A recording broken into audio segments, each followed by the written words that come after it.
ہم سرکار کا عمل دیکھتے ہیں، وہاں پر بھی ہمیں یہی نظر آتا ہے۔ میں پہلے سوال کر رہا تھا، وہ اس کا بات مکمل نہیں ہو پائی کہ گریجولی جو ہے وہ سود کی حرمت کا حکم آتا ہے، گریجولی، ورنہ ہم اس بات پر پختہ یقین رکھتے ہیں کہ اگر سرکار پہلے دن فرما دیتے تو کوئی صحابی ایسا نہیں تھا کہ جو آپ کی حکم دولی کرتا، لیکن گریجولی آ رہا ہے، حکمت کے ساتھ ہو رہا ہے۔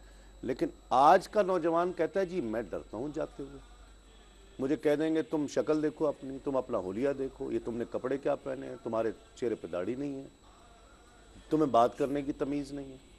نہیں، آپ نے بالکل ایک معاشرے کا عکس پیش کیا کہ جو ہو رہا ہے اس وقت۔ اصل میں دین اسلام کی فطرت یہ نہیں کہ احکامات کو ٹھونسنا، لا اکراہ فی الدین، دین میں کوئی اکراہ نہیں ہے کہ اس پر جو ہے معاملات کو، احکامات کو ٹھونسا جائے، کر ورنہ گولی ماروں گا، ایسا نہیں ہے۔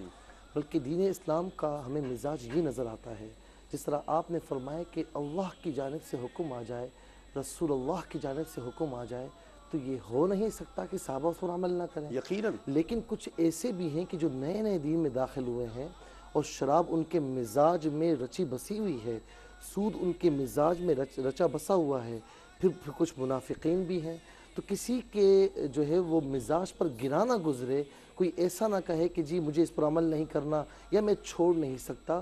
تو دین اسلام کا مزاج یہ نظر آتا ہے کہ بڑی محبتوں کے ساتھ اس کے نقصانات سے اور فوائد سے آگاہی دینے کے بعد اس سے روکا جائے کہ دیکھو اس میں فوائد ہیں، اس میں نقصانات ہیں، جو فائدے والی چیزیں اسے اختیار کرو، جو نقصانات والی چیزیں اس سے دور ہو جاؤ۔ آپ سائنس کی بات کر رہے تھے نا کہ کنیکشن تو بنے نا، کنیکشن، اب اس میں وولٹیج کس طرح بڑھتی چلی جاتی ہے۔ جو اللہ کا قرب حاصل کرنے کی کوشش کرے گا، جسے اللہ کا قرب حاصل کرنا ہے، جو طلب حق رکھتا ہے، متلاشی حق کا، تو وہ اس میگنیٹ کے اثر میں آ جائے گا۔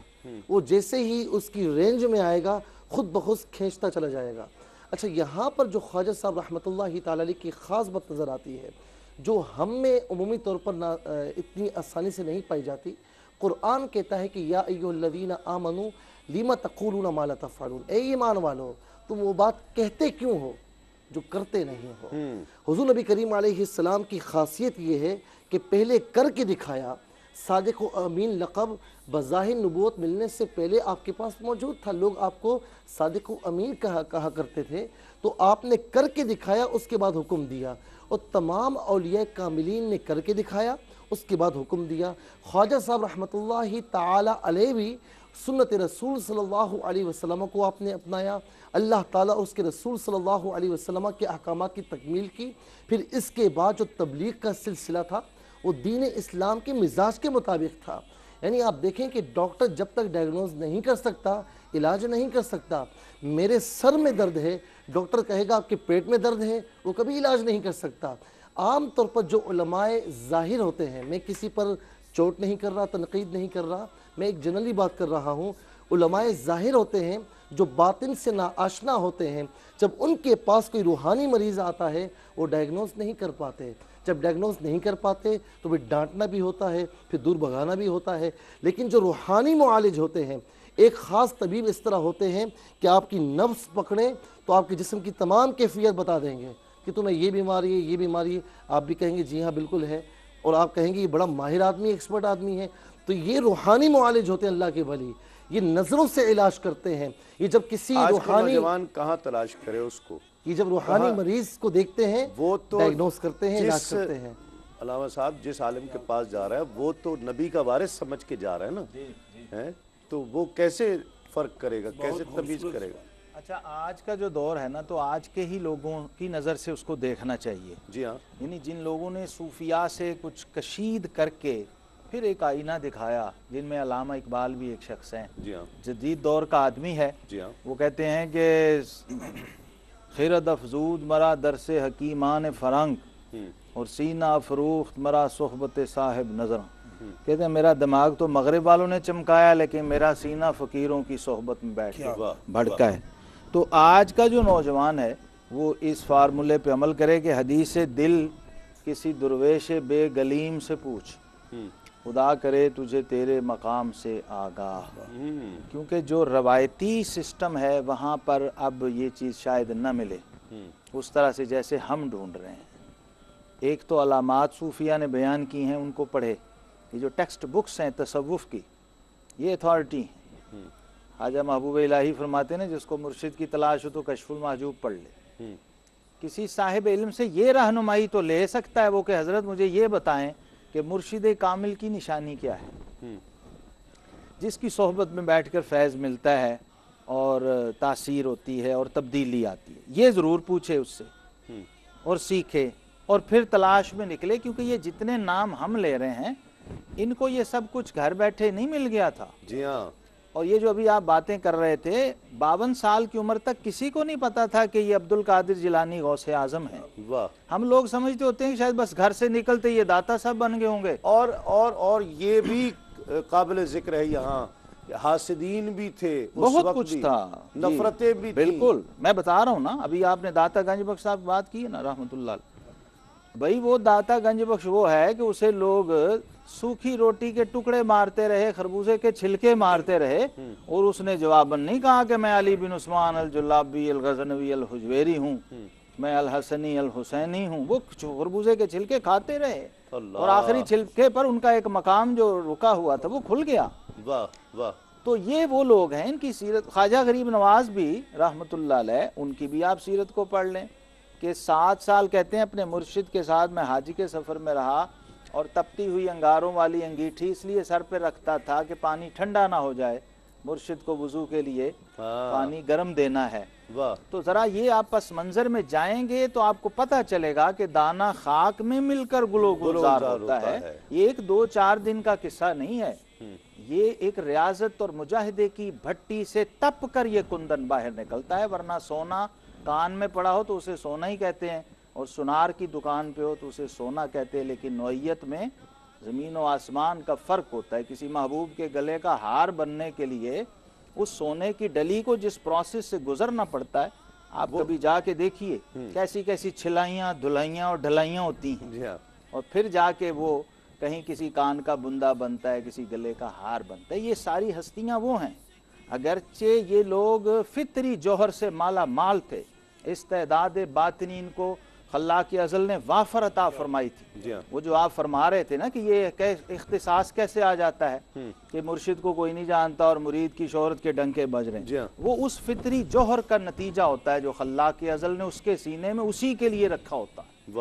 وہ ایک خاص حصہ ہوتا ہے، اور جو ہی آ کے وہ اپنے ایکسپریشنز اور اظہار میں آتا ہے تو اس کی یہ تاثیرات ہمیں سامنے نظر آ رہی ہوتی ہیں، ورنہ عند اللہ اس شہرت کو کاؤنٹ نہیں کیا جاتا۔ ٹھیک ہے، ٹھیک، دنیا میں تو ہم لوگوں کے لیے ہمارے لیے ہے کہ ان کی شہرت، ورنہ صوفیہ کی للہیت پہ تو میں حیران ہوں۔ جس چیز نے مجھے حیرت زدہ کر دیا ہے کہ حضرت جنید بغدادی کا مرشد سری سکتی رضی اللہ تعالیٰ، کسی نے کہا جی کبھی مرید مرشد سے بڑھ جاتا ہے؟ فرمایا ہاں بڑھ جاتا ہے، جیسے جنید مجھ سے بڑا ہوا ہے۔ خواجہ عثمان ہرونی نے کہا کہ میں معین الدین چشتی محبوب اللہ ہے، اللہ کا محبوب ہے، اور مجھے فخر ہے کہ یہ میرا مرید ہے۔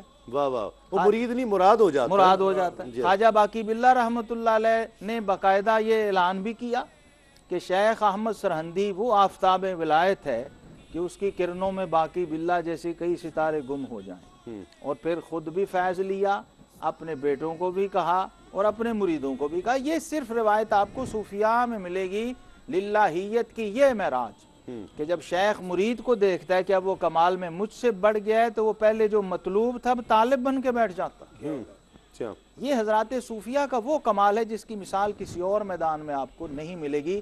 یہ وہ وجہ ہے کہ ان لوگوں نے خود کو اتنا مٹایا ہوتا ہے، اپنی اتنی نفی کی ہوتی ہے کہ من تواضع للہ فقد رفعہ اللہ کا ایک قانون ہے جو اپلائی ہوتا ہے، کہ وہ جسے پہلے چھلکے مارے جا رہے تھے، الی زدہ روٹی ماری جا رہی تھی، پھپھوندی والا ٹکڑا سوکھا ہوا اس کے اوپر پھینکا جا رہا تھا، اس کی تذلیل اور تحقیر کی جا رہی تھی، پھر اللہ ایسی شان اپنی قدرت سے اس کو اٹھاتا ہے، گنج بخش دنیا میں پھر ڈنکے بجتے ہیں، گنج بخش فیض عالم مظہر نور خدا، لا کے سارا پیر کامل کاملاں راہ رہنما۔ اور یہ آج کی محفل جو چھٹی شریف کی یہاں برپا اس وقت، یہ بھی اسی کا ایک عکس ہے کہ اجمیر شریف میں خواجہ صاحب بیٹھے ہیں اور پوری دنیا میں چھٹی شریف ہو رہی ہے، واہ بغداد شریف میں حضرت غوث اعظم بیٹھے ہیں اور پوری دنیا میں 11ویں شریف ہو رہی ہے۔ یہ اصل میں قانون ازل ہے، اللہ کا قانون ہے یہ کسی ولی کی اپنی سوچ کی وجہ سے یا خواہش کی وجہ سے یا عقیدت مندوں کے کثرت یا قلت سے اس کا تعلق نہیں ہے، بلکہ خواہش تو ہوتی ہی نہیں ہوتی ہی نہیں ہے یقیناً،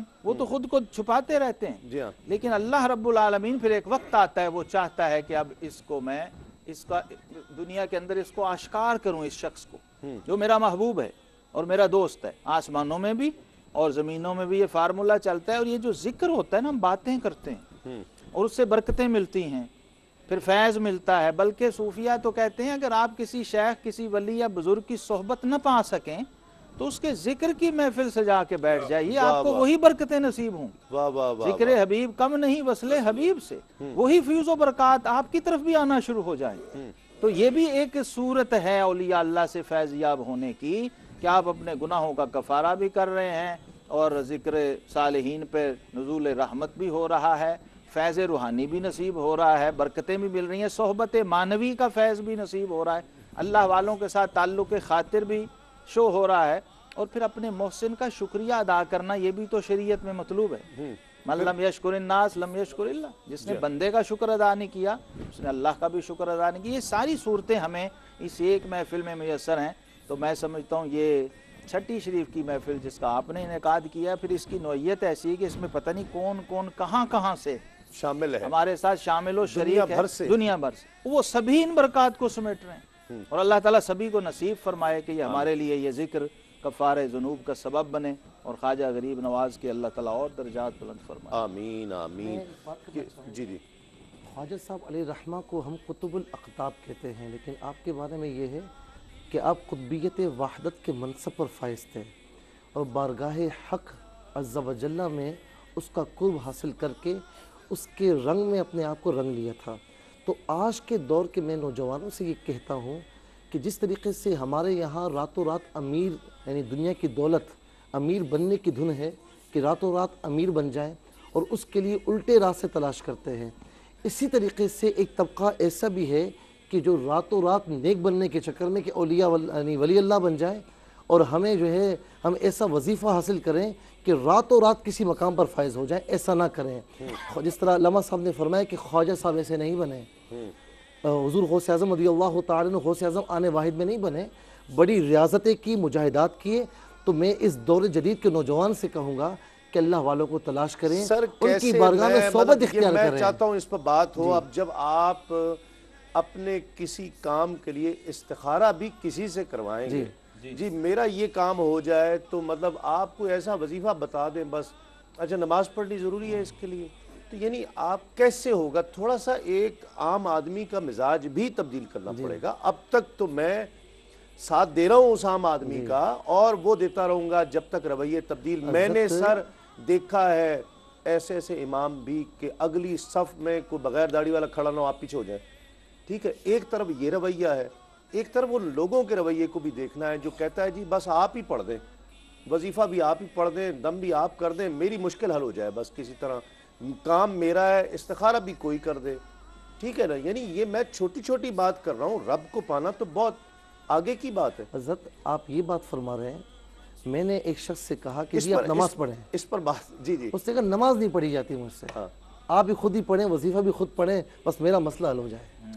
بہت شکریہ مفتی سہیل رضا امجدی صاحب، قاری محسن قاضی صاحب، بہت شکریہ آپ تشریف لائے۔ ناظرین ایک مختصر سا وقفے کے بعد دیگر مہمان ہمیں جوائن کریں گے، لوٹتے ہیں اس یقین کے ساتھ آپ کہیں نہیں جائیں گے۔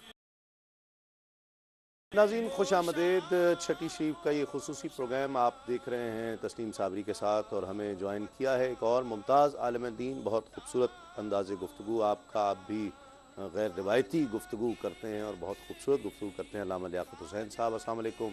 بہت شکریہ آپ تشریف لائے۔ ممتاز، محترم، ثناخواں، خوش آواز، خوش انداز محمود الحسن اشرفی ہمیں جوائن کیا، السلام علیکم آپ کا بھی بہت شکریہ۔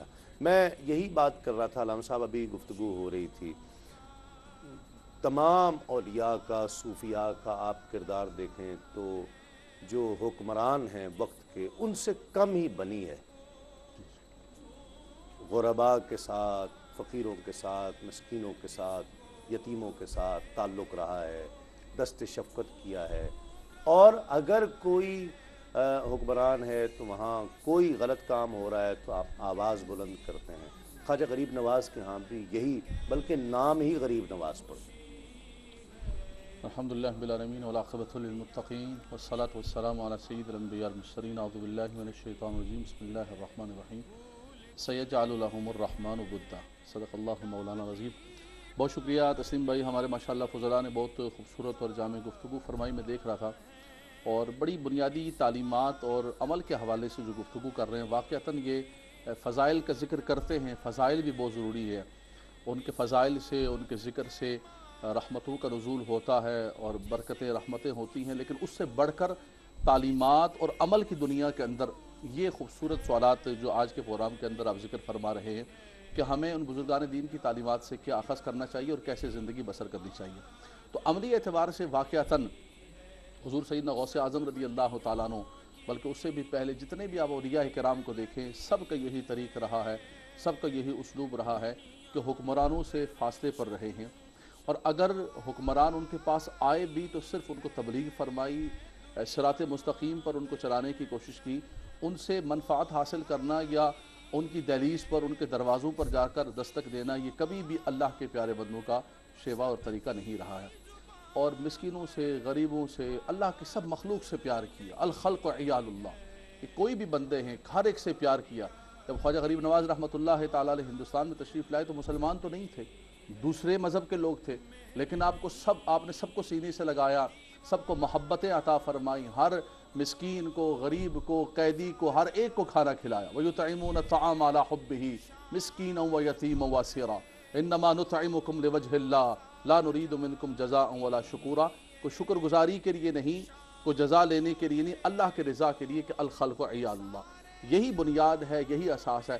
ابھی آپ نے دیکھا ہمارے میڈیا پر ایک ٹرینڈ چلا کہ اسٹریٹ چلڈرن بچوں کو فٹ بال کھلانے کے لیے لے کر گئے، اور بڑا اس کا شورہ مچا، جی دیکھیں اسٹریٹ سے اٹھا کر بچوں کو اٹھا کے لے کے گئے، بڑی اچھی چیز ہے، بہت پیاری چیز ہے۔ اس میں ہمارے قبلہ شاہ صاحب نے، سید لخت حسن شاہ صاحب نے بڑا کردار ادا کیا، انہوں نے اسپانسر کیا وہاں سے، یو کے سے، مسلم ہینڈز کے تحت بہت خوبصورت کام کیا۔ لیکن یہ بزرگان دین کا طریق ہے، یہ صوفیاء کرام کا طریق ہے، انہوں نے ہمیشہ اسٹریٹ چلڈرن اور اسٹریٹ کے جو لوگ ہیں، وہ طبقہ جو کمزور طبقہ ہے، جو زمانے نے جن کو ٹھکرا دیا ہے، جن سے کو ہاتھ ملانے کے لیے تیار نہیں ہے، ان کو اٹھایا، ان کو کھڑا کیا، ان کو سینے کے ساتھ لگایا، اور ان کو پھر بلندیاں عطا فرمائی۔ تو یہی خواجہ غریب نواز رحمۃ اللہ تعالیٰ علیہ کا طریقہ ہے، اور میں سمجھتا ہوں کہ اسی پر اگر عمل پیرا ہو جائے۔ لالچ نہیں رکھا، تعلق میں لالچ نہیں رکھا۔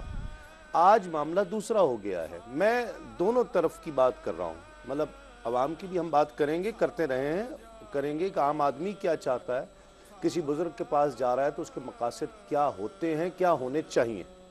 یہ ایک بہت بنیادی میرا خیال یہ ایک موضوع ہے، جانبین سے بالکل سوچ نیت کا فرق ہے نا، سوچ سے ہی ساری چیزیں سامنے آئیں گی نا۔ آپ جو سوچ لے کر جا رہے ہیں وہی سب سے اہم ترین تو وہی چیز ہے نا۔ اب آج اچھے لوگ ہیں، یقیناً ہم بھی ملے ہیں اچھے لوگوں سے بھی، لیکن آج کل کے پیروں کو آپ دیکھیں تو وہ ان کے مریدوں میں آپ کو صاحب نصاب لوگ زیادہ نظر آئیں گے، غریب کب نظر آئیں گے۔ لیکن جی اسلام کے اندر جو بیعت کا سلسلہ، انما یبایعونک انما یبایعون اللہ لقد رضی اللہ عن المؤمنین اذ یبایعونک تحت الشجرہ، یہ سب موجود ہیں۔ بیعت علی الاسلام نبی کریم صلی اللہ علیہ وسلم نے فرمائی، بیعت علی الجہاد فرمائی، بیعت علی الخیر فرمایا کرتے تھے آپ، کہ گناہ نہیں کرنا، چوری نہیں کرنا، خواتین سے بھی بیعت فرمائی۔ آج کی جو ہماری بیعت ہو رہی ہے، یہ بزرگان دین بیٹھے ہوئے علماء بھی ہیں اور صوفیاء بھی ہیں ماشاءاللہ، اور یہ سمجھتے ہیں ہر چیز کو۔ آج کی جو ہماری بیعت ہے، اللہ ماشاءاللہ استثناء تو ہوتا ہی ہوتا ہے، ہر کلام کے اندر استثناء موجود ہوتا ہے، اور استثناء کے علاوہ میں عرض کروں کہ آج جو ہماری بیعت ہے وہ نہ بیعت علی الاسلام ہے، نہ بیعت علی الجہاد ہے، اور نہ ہی بیعت علی الخیر ہے۔ تم کہاں سے کما رہے ہو، کیا کر رہے ہو، کیا نہیں کر رہے ہو، ہمیں کوئی غرض نہیں۔ ہم جو کچھ کر رہے ہیں یہاں پر بیٹھے ہوئے اپنے آستانوں پر، پدر بند سلطان بود، میرا باپ بھی بادشاہ تھا، میں بھی بادشاہ ہوں، کنگڈم سسٹم، کہ بادشاہ مر گیا تو اس کا بیٹا بن گیا۔ سیدنا ابوبکر صدیق رضی اللہ تعالیٰ نے یہ نہیں فرمایا تھا کہ میرا بیٹا بنے گا، عمر فاروق نے یہ روایت نہیں ڈالی، کسی نے نام دیا تو آپ ناراض ہو گئے، فرمان لگے خدا تمہارا ناس کرے، یہ مشورہ دیتے ہو مجھے۔ اسلام کے اندر میرٹ ہے، صلاحیت ہے، اسلام کے اندر قابلیت ہے۔ قرآن تو یہ کہتا ہے کہ نبی زادہ، پیر زادہ تو بہت دور کی بات ہے، نبی زادہ بھی اگر اس کے اسلوب پر، اس کے طریق پر نہیں ہوگا تو کہا کہ میرے آل سے، فرمایا نہیں یا نوح انہو لیس من اہلک انہو عمل غیر صالح، فرمایا وہ تمہارے اہل سے ہی نہیں، حالانکہ نطفے سے نبی زادہ ہے، نبی کا بیٹا ہے، لیکن طریقہ نہیں، اسلوب نہیں، عقیدہ نہیں، نظریہ نہیں، تو ان کو بھی غیر اہل قرار دے دیا۔ آج تسلیم بھائی حقیقت یہ ہے، یہ سب بزرگان دین صوفیاء کرام بیٹھے ہوئے ہیں، آپ خود ایک سلسلے سے تعلق رکھنے والے ہیں، ہم خود صاحب سلسلہ لوگ ہیں بحمداللہ تبارک و تعالی، ہم سے بڑھ کر صوفیاء کی تعلیمات پر کون بات کرنے والا ہے، لیکن یہ ہماری کتنی بڑی بدنصیبی ہے۔ علامہ اقبال کی حضرت ابھی ذکر فرما رہے تھے، اقبال تو صوفیاء سے اتنی محبت کرنے والے، فرماتے ہیں کہ میں تو اللہ نے اپنے والدین کو دیا ہوں تو صوفیاء کی دعاؤں کے صدقے سے دیا، لیکن اقبال بھی روتا ہوا کہتا ہے کہ لباس خضر میں یہاں ہزاروں رہزن پھرتے ہیں، فرمایا لباس خضری پہنا ہوا ہے، لباس سب کچھ پہنا ہوا ہے، لیکن اندر سے وہ صوفی نہیں ہے، رہزن ہے، لوگوں کی جیبوں پر نظر، روجہ فرما رہے تھے نا کہ صاحب نصاب لوگوں پر اور اسی طرح کے لوگوں پر، تو وہ سارا بیت کی برکت صوفیاء کرام کا جو آپ نے فرمایا، ان کا خالصتاً اللہ کے ولیوں کے جو حدیث پاک میں نبی صلی اللہ علیہ وسلم نے میدان معاشر میں ان کے آنے کا ذکر کیا کہ ان کے لیے نور کے منبر اور نور کے چہرے، ان کی جو صفات بیان کی اس میں یہی سب سے پہلی، فرمایا وہ اللہ کی مخلوق سے اللہ کے لیے محبت کریں گے، اس کے سوا کوئی تعلق من غیر ارحامہم ولا اموالہم، کوئی مالی لین دین کوئی رشتہ نہیں، صرف اس لیے محبت کریں گے کہ یہ اللہ کے بندے ہیں۔ صحیح کلام شامل کرتے ہیں، پھر ہم گفتگو کو آگے بڑھاتے ہیں۔ محمود الحسن اشرفی ہمارے ساتھ تشریف فرما ہے۔ جی محمود بھائی۔ غریب آئے ہیں در پر تیرے غریب نواز، غریب آئے ہیں در پر تیرے غریب نواز، کرو غریب نوازی میرے غریب نواز، کرو غریب نوازی میرے غریب نواز، تمہارے در کی کرامت یہ بارہا دیکھی، تمہارے در کی کرامت یہ بارہا دیکھی، غریب آئے یہاں ہو گئے غریب نواز، غریب آئے یہاں ہو گئے غریب نواز، تمہاری ذات سے میرا بڑا تعلق ہے، تمہاری ذات سے میرا بڑا تعلق ہے، میں غریب بڑا تم بڑے غریب نواز، میں غریب بڑا تم بڑے غریب نواز، جو لوگ دور دور سے آئے ہیں اس وقت خواجہ صاحب کے دربار میں اور ہم لوگ مناظر بھی دیکھ رہے ہیں، ان کے لیے ان کی طرف سے لگا کے آس بڑی دور سے میں آیا ہوں، لگا کے آس بڑی دور سے میں آیا ہوں، مسافروں پہ کرم کیجئے غریب نواز،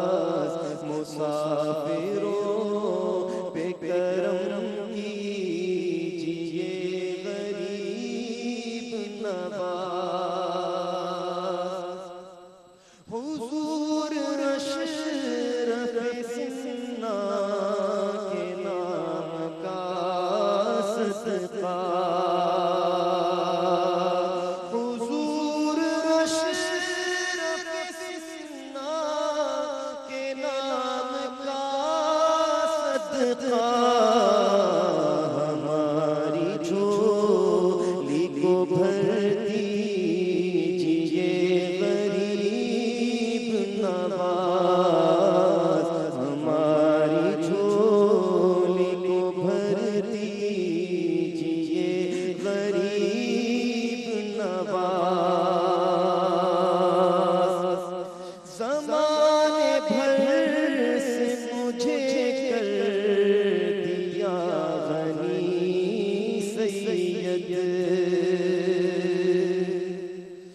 زمانے بھر سے مجھے کر دیا غنی سید، زمانے بھر سے مجھے کر دیا غنی سید، میں صدقے جاؤں تیری جوگ کے غریب نواز، میں صدقے جاؤں تیری جوگ کے غریب نواز، غریب آئے یہاں ہو گئے غریب نواز۔ ماشاءاللہ ماشاءاللہ، بہت خوب۔ ہم جو ذکر کر رہے تھے تینوں احباب سے میں چاہتا ہوں یہاں جو ایک تصوف کی جو اصل روح ہے اور بیعت کے جو اصل مقاصد ہیں، کہ کسی کو پیسے دینا دیکھا جائے تو بہت اہمیت کا حامل ہے، بہت دل کی بات ہوتی ہے۔ وقت دینا اس سے بڑھ کر ہے، اگر ترتیب غلط ہو تو آپ تصحیح فرما دیجئے گا، لیکن کسی کو دل ہی دے دینا، کسی کو اپنا آپ سونپ دینا، یہ سب سے بڑی چیز ہے۔ تصوف کی روح یہی ہے۔ بلا شک و شبہ جب تک آپ اپنے آپ کو کسی کے حوالے نہیں کریں گے تو آپ کی اصلاح ممکن ہی نہیں ہے۔ جو قبلہ مفتی امجد صاحب یہاں ہم ہمارے یہی دیکھ رہے ہیں، اسی کانٹیکسٹ میں کہ جہاں ہم دیکھ رہے ہیں کہ 90 لاکھ مسلمان ہو گیا، اپنا مذہب چھوڑ دیا، آبا و اجداد کو چھوڑ دیا، گھر بار کو چھوڑ دیا، لگ گئے ہیں ساتھ۔ بالکل اسی طرح ہے، اور جب کوئی اپنے آپ کو کسی کے حوالے کرتا ہے اور بالخصوص اللہ کے کسی بندے کے حوالے کرتا ہے تو اس پر وہ اپنا رنگ چڑھاتا ہے اور اسے وہ خدا رسیدہ کر دیتا ہے۔ بیعت کا مقصد بھی یہی ہے۔ حضرت عبدالعزیز دباغ رضی اللہ تعالیٰ عنہ ارشاد فرماتے ہیں کہ مرید ہوتا ہے ارادہ کرنے والا، تو مرید ارادہ ہی اسے اللہ رب العالمین کے عرفان کا کرنا چاہیے۔ بیعت ہوتے وقت اس کی نیت ہونی یہ چاہیے کہ میرا شیخ مجھے خدا تک پہنچا دے گا، حق آشنا کر دے گا، عرفان حق مجھے نصیب ہوگا۔ اچھا رہی یہ بات کہ وہ پیسے دینا یا اولیاء کاملین کو بھی نذرانے ملتے رہے ہیں۔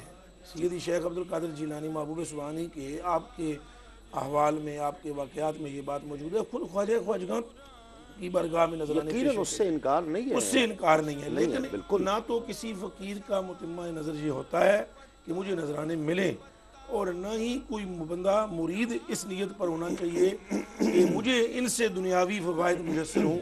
مرید کا حق ہے کہ وہ بیعت ہو صرف اس لیے کہ اسے اللہ رب العالمین کی معرفت نصیب ہو، یقیناً، اور شیخ جو ہے اس کی بھی نیت للہیت پر ہونی چاہیے، بلکہ جو ہے وہ تو یقیناً جس طرح قبلہ علامہ لیاقت صاحب فرما رہے تھے کہ وہ تو محبت ہی اللہ کی رضا کے لیے کرتے ہیں، بلکہ کہا گیا ایک قول ہے کہ بیس الفقیر علی باب الامیر ونعم الامیر علی باب الفقیر، وہ تو خوش نصیب امیر ہے جو کسی فقیر کے در اقدس پر ہے، اور وہ بدبخت فقیر ہے جس کو آپ اکثر اوقات کسی امیر کے دروازے پر دیکھتے ہیں۔ تو مقصد یہی ہونا چاہیے بیعت کا کہ ہمیں عرفان حق نصیب ہو، اللہ رب العالمین تک ہماری رسائی ہو۔ ٹھیک، اگر ہم سیاسی طور پر دیکھتے ہیں تو اس وقت کے سیاسی حالات، رب تعالیٰ جس دور کا انتخاب کر رہا ہے کسی شخصیت کو بھیجنے کے لیے اور اپنی ولایت کا منصب عطا کر کے عطائے رسول، تو اس دور کے جو سیاسی حالات ہیں ہم دیکھتے ہیں، وہ پرتھوی راج ہے، وہ سب، وہ کیا حالات تھے اس دور کے؟ ان حالات کے ساتھ ساتھ یہ بھی اگر ہم اس میں شامل کر لیں کہ یہ جو وقت ہے اس میں خیر اور برکت کیسے آتی ہے، جی ہاں، اس کو بھی آپ دیکھ لیں ساتھ، تو خیر القرون کرنی